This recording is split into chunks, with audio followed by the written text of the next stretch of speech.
तो दोस्तों कैसे हो आप लोग। आज हम बात करेंगे बॉयलर में यूज होने वाले फ्यूल्स के बारे में।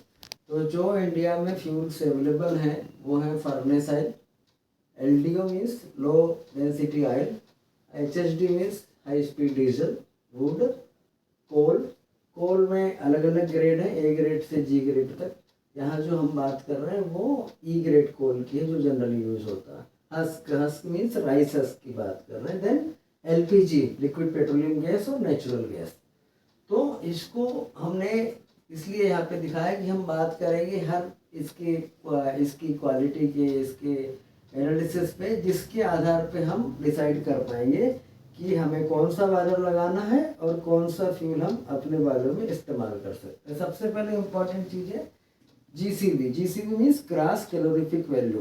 ग्रास कैलोरीफिक वैल्यू क्या होती है कि 1 केजी ऑफ फ्यूल में कितने किलो कैलोरी हमें मिलेगी उस फ्यूल से। तो फर्नेस ऑयल में मिलती 10,200, एलडीओ में मिलती 10,700, एचएसडी में मिलती 10,950। ये यहाँ पे ग्रास कैलोरीफिक वैल्यू। इसके बाद हमने जो ली है net calorific value. Net calorific value और ग्रास कैलोरीफिक में क्या अंतर है? जीसीवी ज़्यादा होती है, एनसीवी कम होती है। एनसीवी में बेसिकली जो फैक्टर होते हैं वो मॉइस्चर और हाइड्रोजन कितनी है उसका परसेंटेज के बेस पे वो लेटेंट हीट से यदि हम मल्टीप्लाई करें तो नेट कैलोरीफिक वैल्यू निकल जाती है।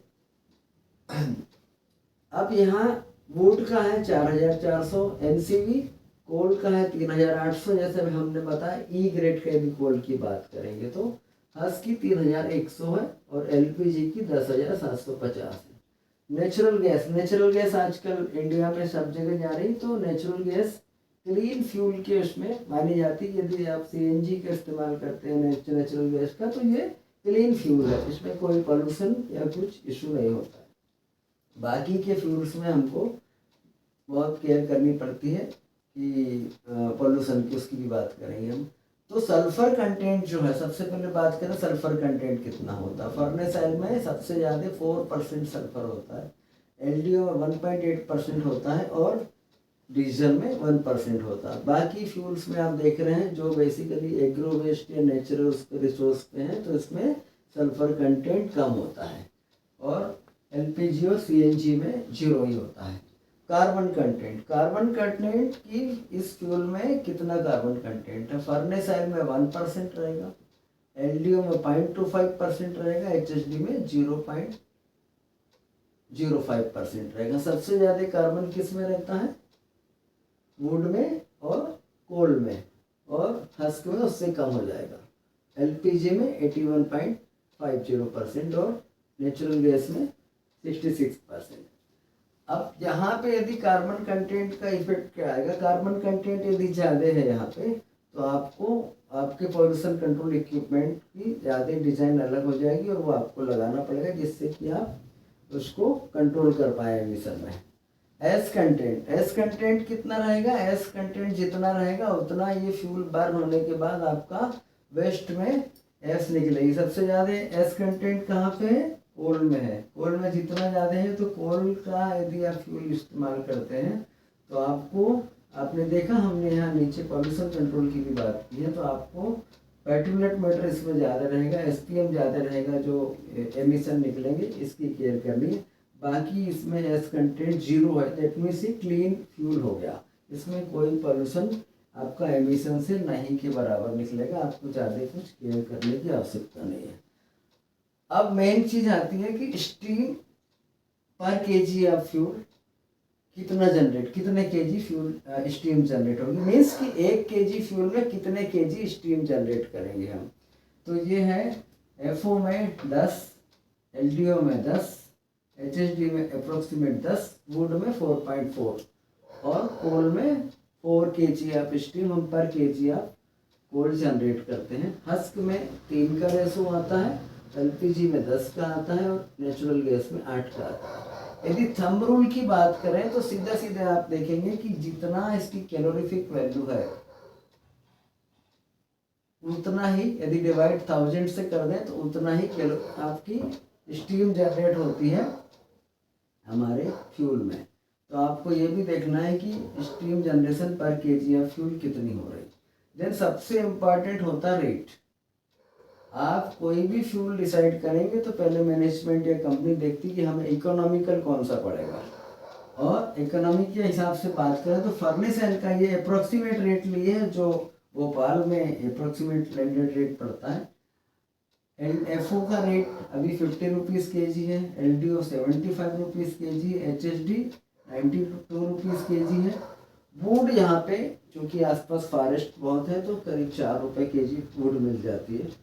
कोल का रेट ये वेरिएट होता, कोल के 6 रुपीज़ पर के जी है। हस्क भी करीब 4 रुपये से 6 रुपये पर के जी पड़ता है। एलपीजी कमर्शियल ग्रेड की जो 65 रुपीज़ पर के जी, और नेचुरल गैस का रेट 77 रुपीज़ के जी है। ये आपकी लोकेशन के हिसाब से वेरिएट हो सकता है, ये सिर्फ अप्रोक्सीमेट रेट दिए हैं, तो इसके बेसिस पे भी आपको डिसाइड करना पड़ता है कि हम कौन सा फ्यूल यूज़ करें जो हमारे को कन्वीनियंट रहे, जिसको हम अफोर्ड कर पाएँ। अदरवाइज यदि फ्यूल बर्निंग और उसके हिसाब से देखें तो नेचुरल गैस सबसे अच्छा फ्यूल है। अवेलेबिलिटी, अब आपको ये देखना है कि इतने सारे ऑप्शंस में आपके पास कौन सा फ्यूल अवेलेबल है। बाकी फ्यूल तो सारे मिल जाते हैं, बट वुड और हस्क ये हर जगह नहीं मिलता, तो इसका देखना है कि आपके पास अवेलेबल है, या आपकी ऐसी कुछ प्रोसेस है। सपोज आपकी राइस मिल है तो आपको हस्क बाय प्रोडक्ट के रूप में मिलेगा, आपको खरीदना ही नहीं पड़ना, तो इससे अच्छा कोई ऑप्शन नहीं है। और यदि मैक्सिमम लोग आजकल हस्क के ऊपर जा रहे हैं तो ये क्योंकि ये इकोनॉमिकल पड़ता है। अब बात करती हैं कि इलेक्ट्रिसिटी, यदि हम कोई भी फ्यूल यदि इस्तेमाल करते हैं उस हिसाब से आप बॉयलर लेंगे। अब बॉयलर जब इस हिसाब से लेंगे तो आपको ये देखना है, ये बहुत इंपॉर्टेंट फैक्टर है कि पर टन ऑफ कैपेसिटी 7 के जी ऑफ बॉयलर की बात करें, 10 के जी बॉयलर करें उदाहरण के लिए, तो पर टन ऑफ बॉयलर में कितने एचपी का इलेक्ट्रिसिटी कंजम्पशन होगा। सपोज 1 टन का बॉयलर और एफओ यूज कर रहे हैं तो 5 एचपी इलेक्ट्रिकल लोड रहेगा। यदि एलडीओ है और एचएचडी है तो 5 एचपी रहेगा। वुड के केस में भी करीब करीब उतना ही रहेगा। यदि कोल और हस्क पे जाते हैं तो इलेक्ट्रिकल लोड आपका 3 टाइम्स बढ़ जाएगा। सपोज ये 5 एचपी है तो 15 एचपी हो जाएगा। एलपीजी और नेचुरल गैस में 5 एचपी रहेगा। वो इसलिए क्योंकि इसमें सिर्फ आपका एफडी फैन रहता है, यहाँ पे आईडी फैन भी ऐड हो जाता है। देन फ्यूल हैंडलिंग सिस्टम उसकी कास्ट बढ़ जाती है, इसके कारण इस पर इलेक्ट्रिकल लोड बढ़ जाता है। तो ये इंपॉर्टेंट फैक्टर है कि आपका जब आप प्लान करें कि कौन सा बॉयलर लेना, कौन सा फ्यूल लेना, तो आपको पर टन कितना इलेक्ट्रिसिटी लगेगी वो भी देखना जरूरी। अब ये भी इम्पॉर्टेंट चीज़ है, आप यदि मैन पावर कितनी लगेगी, यदि आप एफओ एचएचडी एलडीओ पे जाते हैं तो 2 आदमी सिर्फ बॉयलर चला सकते हैं। यदि आप हर एलपीजी और सीएनजी पे जाएंगे तो 2 आदमी सिर्फ बॉयलर चला सकते हैं। उसमें कहीं पे कुछ वो नहीं रहता, फ्यूल नहीं सप्लाई करना है आपको, एस कलेक्शन नहीं करना है, एस ट्रांसफ़र नहीं करना है, अरे भी नहीं देखना है, इक्विपमेंट बहुत कम रहेंगे। और ये बहुत छोटी सी जगह में, यदि 1 टन का बॉयलर है तो आपका 4 मीटर बाई 4 मीटर में आपका 1 टन का बॉयलर लग जाएगा। और यदि आप यहीं पे हस्क कोल लगाने जाएंगे तो आपको इसके लिए 25 मीटर बाई 25 मीटर की जगह लगेगी। स्पेस भी होना चाहिए, तो स्पेस भी देखना है। दूसरी चीज़ सबसे इम्पॉर्टेंट, पॉल्यूशन कंट्रोल। आप यदि हम इसको 5 में से रेटिंग दें पॉल्यूशन कंट्रोल को, और 5 में इसकी बहुत ईजी अच्छा फ्यूल है, और 1 मतलब कि पॉल्यूशन के हिसाब से ये फ्यूल उतना ठीक नहीं है। सपोज यदि मैं एफओ यूज़ करता हूँ तो आप पॉल्यूशन कंट्रोल इजीली कर सकते हैं, उसमें पर्टिकुलेट मैटर नहीं होता, सिर्फ सल्फर कंटेंट का इशू आता है जिसको कंट्रोल करना है। लेकिन इसकी फाइन ट्यूनिंग अच्छी होना चाहिए जिससे कि प्रॉपर बर्निंग हो फ्यूल की। एलडीओ में भी आपको ज़्यादा कुछ नहीं है पॉल्यूशन कंट्रोल इशू का, एचएचडी में भी नहीं है। और सबसे अच्छा एलपीजी और सीएनजी ऐसा फ्यूल है जिसमें बहुत सेफ है और पोल्यूशन का कोई इशू नहीं आता, इसको भी आप बहुत अच्छे से जला सकते हैं। अब यदि आप हस्क पे जाते हैं, कोल पे जाते हैं और वुड पे जाते हैं तो सबसे ज़्यादा इशू है हस्क कोल बॉयलर में। ये चीपर है, बट इसमें पॉल्यूशन कंट्रोल बोर्ड, पॉल्यूशन के लिए आपको पार्टिकुलेट मैटर भी कंट्रोल करना है, मैकेनिकल डस्ट कलेक्टर अच्छा होना चाहिए जैसा हमने पिछले एपिसोड में बताया, और बैक फिल्टर बहुत अच्छे होना चाहिए। क्यों कि पार्टिकुलेट मैटर की जो कंसेंट है आजकल जो आती है पॉल्यूशन कंट्रोल बोर्ड से 50 ppm है। 50 ppm से ऊपर का आपको पार्टिकुलेट मैटर नहीं जाना चाहिए, SPM। तो इसके लिए बहुत आपको बैक फिल्टर सही रखना है, FDC सही रखना है, फायरिंग सही रखनी है। तो ये सारी चीज़ें हमने बताई। ऐसी जानकारी आपको कहीं पे नहीं मिलेगी, इतनी सारी चीज़ें कि फ्यूल कौन सा यूज लेना है, उसकी कंपैरेटिव कास्ट कितनी आती है, उसको पोल्यूशन कंट्रोल के लिए क्या क्या करना है, और मैन पावर कितनी लगेगी।